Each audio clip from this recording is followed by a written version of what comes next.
right, the immortal John Hancock here with the eternal Sarah Hancock. And we're going to be talking about our trip to Disneyland. Again, this is going to be kind of a honest discussion about a normal family. Well, kind of normal. And I thought I'd bring eternal Sarah Hancock on to discuss our trip. And so was our trip normal? No, it's not normal. So we went to Disneyland and we were gone 5 days, Monday through Friday. And we had an experience. We did. So yeah, we want to say what happened? Speaking of Monday through Friday, I recommend that for sure. The weekends you have on either end of the trip to prepare and recover. So we're in the recovery weekend. But so Monday we took a really early flight and went straight to the park. The hotel held our luggage, which was great. Went right across the street to the park, and a couple hours in, we were in Tomorrowland. Headed to Star Tours while we were eating lunch, and I didn't feel right, and I passed out right there in the park. Yep. John caught me. Yep. And so, long story short, our trip was nearly ruined because we didn't hydrate. And it's really important that I was super dehydrated. Yes, and you need to preparing for any trip. And a lot of this stuff can apply to any family trip. Hydrate. You have to hydrate the day before, drink a lot of water, no coffee, lots of fluids, especially water. And, we were fried. So we were trying to save some money, not getting a hotel that first day, and stayed up and went right into the park and went from fairly cool weather to, 95-degree weather. Yes. Yeah. I mean, not everybody would have the same reaction I did, but going on 3 hours sleep, super dehydrated, and then we were just in the blazing sun, just walking. And so, I don't think I could do the no coffee, but definitely hydrate, at least get some water in your system. So we're going to give some things that we learned about Disneyland, and this is just a standard family thoughts about going to Disneyland. The maps that they give you at the door, you must use them. They're super important. You can get lost easily. There's Disneyland and California Adventure. Use those maps. Those maps are going to save arguments. And, definitely... Take multiple, because one will get wet, one will get lost. Yep, they're free. And they don't hand them to you. They're just at the ticket booth, so you grab them yourself. Yes, and taking breaks. So we have a 10-year-old and an 8-year-old. And our kids pooped out. The park's open from 8 in the morning to midnight. Your kids aren't going to last. If you go with kids, if even if you're going just with adults, you're going to need a break. Yeah, I'm an adult, obviously. Yeah, and we were taking had a rough time. And our kids were taking a nap, which they normally don't. About 2 to 3 o'clock in the afternoon, we went in the morning. We did a bunch of rides, and then the kids took breaks. Yeah. So we had a pool in our hotel. All right, next one. Yes, saving money. So if anybody's been to Disneyland, if you haven't been to Disneyland, it's really expensive. And so it's good to just prepare and plan and have a budget, but it can add up. And one of the things that's easily, the things that you can overspend on is water and food. Water being about $4 a bottle. Yeah. And so it's important to know that people right outside the park are selling water bottles for $1, and there's drinking fountains at Disneyland where you can refill. Yeah, and if you are driving there, you live close enough to drive, you can just go to Walmart or wherever, take your own water. The park lets you take stuff in, backpacks or coolers. Yep. You don't want to really cart around a cooler, but you could. Or if you're flying, you could just find a Minute Mart or like the street vendors. But yeah, you could save easy money there, and you definitely need the water, so buy it cheaper. Yeah, and one thing to note is that Disneyland had some good restaurants, but a lot of burger places. California Adventure had a little bit more diverse food options. Food yeah, the food was a little bit better. It was, definitely by the end of the trip, we were tired of burgers. It was like, no more burgers. For some reason, when we'd be starving and hot, we're like, oh, let's just stop here. Yeah. And their menu was like the same. Yeah. Mostly in Disneyland. The other thing to know about that is that the restrooms aren't always connected to the restaurants. Yeah, I don't think we went into one that had a bathroom in there. You have to go outside of the restaurant. So we're eating food with our kids, and then they had to go to the bathroom. Every time. Every single time. Poor mom had to take a child of ours and walk quite a distance to the restroom, which was not connected to where we're eating. Yeah, some are closer than others, and yeah, actually at that restaurant, when I asked where's the closest bathroom, the cast member, the Disneyland employee, said that's the number one asked question of Disneyland is where's the bathroom. Yeah, because it's not always identified even on the maps. Like it just, there's signs and stuff and you have to follow them, but it's super important. All right, let's talk about FastPass. Okay. So FastPass is important. A friend of ours recommended this. It's not an app, but it's a website called RideMax, and you plug in the rides you want to do, and it tells you which order and like when to get your FastPass for this, and then go ride this, and then for the most strategic and efficient time, which was great, except for Disneyland a few years back, I think, you guys might know, changed the rule about FastPass. You can only get one FastPass kind of at a time, and they allow a certain amount of overlap, but, and so the kind of website link that we were using with RideMax would say, go grab this FastPass and this FastPass, and we couldn't do that. So a little kink there. Yeah, so FastPass, for people that don't know, is a way where you save time, where you take your pass into the park, you scan it, and it'll tell you come back at this time at this ride, and it'll be a much shorter line. The problem is all the popular rides, that time gets longer and longer and longer to come back to. So for a good example, the Cars ride, the what's it called? The Speedway Racer. Yeah, the Radiator Springs. Yeah, Radiator Springs Cars ride. It was really good. Yes, and so if you don't go in the morning to scan and get a fast pass for that ride, you're going to be waiting hours to even just do the ride, or waiting in standard line hours. And they run out of fast pass. They only allow so many, apparently. Star Tours ran out, Space Mountain. Yeah, if you try to go to the big ones, maybe in the evening without a fast pass, you will probably be waiting in line for hours. If you go in the summer, we went in the high, peak season. So you're constantly scanning to get a fast pass for one ride, and then waiting in a standard line for another ride to maximize time. Now, we were able to do all the rides of Disneyland and California Adventure, the major ones, minus just a few. Incredible, the Incredicoaster. Yeah. I wanted to do the Incredicoaster, which used to be called something.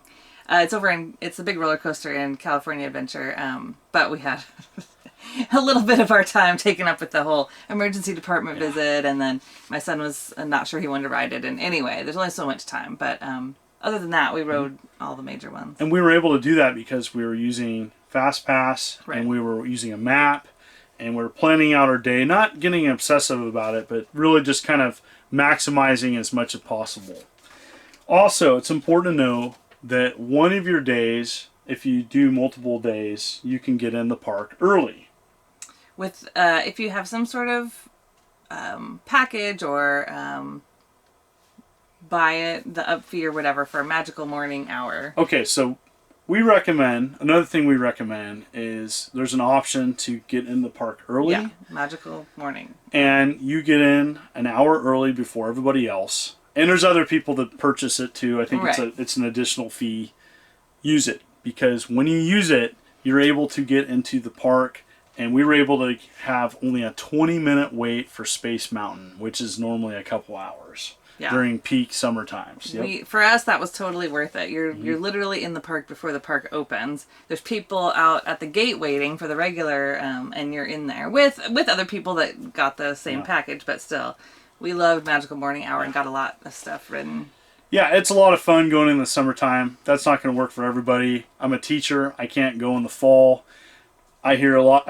We've gone in the fall a long time ago, and it was great. There wasn't any lines. So fall is the time to go when there isn't a lot of lines. All right, next up, it's important to know that California Adventure is amazing, and it's just as fun, and there's just as much to do in it. It's kind of, everybody wants to go to Disneyland. Disneyland's popular, traditional, but the rides, the experience, I had just as much fun, and my kids had just as much fun in California Adventure than Disneyland. I loved the pier and the wharf. I mean, because it's California Adventure, they have like a wine country, and they've like remade San Francisco, but you're in a theme park, and it's all like very cool, very well done. I think a little bit better food. Less shade though. So if you go in the summertime, you get hotter. There's less shade, especially like Cars Land. Cars Land, which is super popular. So it's just hot. out in the sun. You can overheat pretty fast. We saw kids just not passed out, but like taking naps right on the sidewalk, and it was nuts. Sweaty. Yes. All right. This is going to be something for people with kids. This is our humble opinion. This is our opinion. I feel that your kids that are a little bit older are going to remember it. And so I wouldn't take little kids to Disneyland. It's just my opinion. You can do what you wish, but our thoughts on this is if your kids are over 42 inches, I think is the cut. If they're over 42 inches tall, they can ride on all the rides and they're going to remember it. I remember my time when I went to Disneyland when I was in 4th grade. Typically, memory is, it kind of varies from person to person, but a little tiny kid's not going to remember Disneyland. So if you're really trying to make memories with your kids, I would wait till they're a little bit older before taking them to Disneyland. That's why we waited. Yeah, it depends on your goal. If you have little kids and you and your partner just love it and you can have the capacity to do it, then do it because it's fun for you. But for us specifically, we were trying to budget, trying to save, trying to plan like, okay, when could we go? And so our kids, like John said, are 8 and 10, and we felt like that was good because they'd remember it, etc., etc. If you lived closer and could go all the time, like, okay, who cares? It's fun, go. But for us, needing to fly, for plane tickets, hotel, all that stuff, wanting multiple days, we had to, we chose to be strategic about it. Yep. Yeah, and we saw a lot of kids passed out, asleep half the time in the strollers. I feel bad for parents. They're screaming. They're like, kids are crying. Them in the packs, and it's like 1,000,000 degrees. Yeah, and it's like you can see the parents really stressed out. And that, maybe the parent wants to experience Disneyland, and they wanted to just bring the kid. That's fine. But for us, yeah, definitely glad we waited. Yeah, we'll wait. All right, you can't do this experience justice, I think, in a one day. I mean, you can if that's what you can afford. Great. We think that by doing this multiple days, this is the first time I did Disneyland in multiple days. I've always tried to do Disneyland in one day. It doesn't work. Yeah. There's just no way. There's too much to see. You get stressed out. You're trying to race to everything. By stretching it out over multiple days, I feel that we got to experience, what Disneyland and California Adventure offers. Yeah, if you want to see everything, I mean, we didn't even see everything. We just kept prioritizing. So, like, a lot of people love Downtown Disney. We didn't go there. We didn't go to Toontown. But, like, that was just our choices. And we were there for 4 days. It was kind of like 3.5 because of the whole debacle with me passing out. But, yeah, if you're going to go, you're going to do it, then, we recommend 3 or 4 days. Yeah, definitely liked the 3rd and 4th day. Definitely didn't like that first day. Yeah, that was super stressful. That was stressful. It's also important to consider doing one of the big events at the end of the day. There's a lot of options there. There's a fireworks display. That changes. We went to a seasonal Pixar event, and that was a lot of fun. We did that. Our son Justice, he really loves fireworks, and so he really enjoyed it quite a bit. So good, yeah. And then the other event we did was Fantasmic. And Fantasmic is by the river. It's by the lake, and it's a great kind of montage of multiple Disney characters battling, and it was really cool. You're right. They called it River something. It's where the Mark Twain boat is. Rivers of something. Yeah. Rivers of America or something. Lake, river. Yeah. But that was really good. And then most of the time they have World of Color at California Adventure, but that was down. They didn't have that. That's another evening show. Lights, fireworks, stuff like that. Yeah, something interesting to note about Disneyland. I know that this is on my channel, and I'm a gaming channel, but there wasn't video games at Disneyland. The closest thing was the Toy Story Astro Blaster, which was like a video game, and it's like light guns and has a high score, but there wasn't an arcade. And I know in the past there's been an occasional Flynn's Arcade or some classic arcade stuff set up, but there wasn't anything that we saw anywhere. There was one place called something arcade, Penny Arcade, but it was just souvenirs and candy. And there was a ride, Toy Story Midway Mania or something, that had video game elements in it, but it was a ride, and we didn't go on it. We didn't get to it, but yeah, there wasn't an actual arcade, which I thought, you know, it just goes to show you that while video games is huge, it's not everywhere. And so yeah, I really enjoyed both parks quite a bit. As a family of 4, we had a good time. I definitely am tired. You know, this is the first day recovering. We're very tired. We both took naps a day, and just kind of the day kind of just like melted away. If you go with kids, I would definitely recommend staying in close proximity to the park so you can walk back and forth for those breaks John was talking about in the beginning. We had a hotel that was right across. We could just walk back and forth. And if we would have had to take a shuttle from the park to our hotel just to get our rest and swim, we would have done it, but it would have just been one more logistic. And so if you go with kids, especially young ones, I think, and we didn't stay in a Disney hotel because, again, we were watching the budget. It was like a Best Western Plus and suites or something. But proximity was everything. I really thought that was helpful. So adding on to that, we brought kind of like a backpack. What was that thing called? Yeah, backpack. So we brought a backpack. I really recommend a backpack for bringing snacks, water, and not having it too heavy, but having that come along with you so you can, you know, sunscreen, wipes, whatever you need, drinks, cell phones, wallet. Like, I didn't take a purse or anything. We just put everything we needed in. It was in a backpack. Took turns carrying it. Some of the rides you get wet. So Splash Mountain is definitely one. If you sit in the front, it's going to get wet. So having that backpack, you know, protect your phone, wallet, etc., was really nice to have that.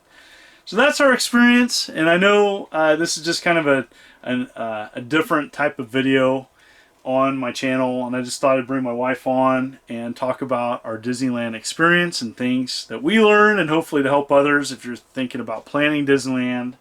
And thank you so much. So I thought I'd just do a little different video today. And again, I'm continuing to do many videos a week. I'm starting to stream more. I'm working on getting some equipment upgrades so that the live streams can have better quality. And I just want to thank everybody continuing to tune in. You can also support me on Patreon for as little as $1 a month.